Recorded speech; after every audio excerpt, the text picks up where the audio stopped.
Trump met with these CEOs then last night, a host of European, Swiss CEOs. I saw that one had described it as weird. President Trump apparently told them they'll like what he has to say today. So what else have we been hearing? What nuggets of information from the meeting?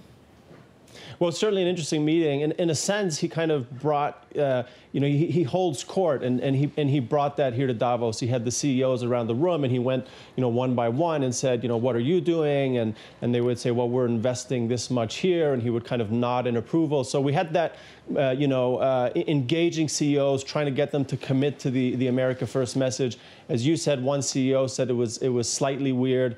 There was a lot of theatrics involved. He apparently had a speech that he pulled out of his pocket and then ripped it up and threw it away and said that this is going to make my aides nervous, but then kind of shot from the hip a little bit and as he engaged these CEOs. So I think he's been, there's obviously a big buzz here.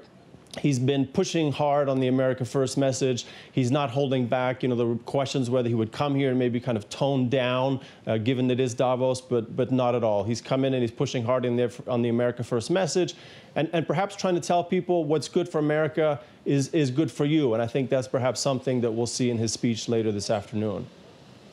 Andrew, good morning. Very briefly, Maurice Levy called him a showman. Very briefly, who's in charge of the dollar, Andrew? Who's in charge of the dollar? Treasury Secretary, Trump, Mnuchin, Wilbur? Who's running the dollar? Quick. Well, Mnuchin comes in, he mused about a weak dollar, and then Trump comes and corrects him. It's not clear. It's sending shockwaves. But again, we're seeing the U.S. officials come in. We had Ross make comments about a trade war. They've got no problem coming here and dropping grenades and causing waves. And so we'll be chasing them all day to see what else they've got, what other surprises in store.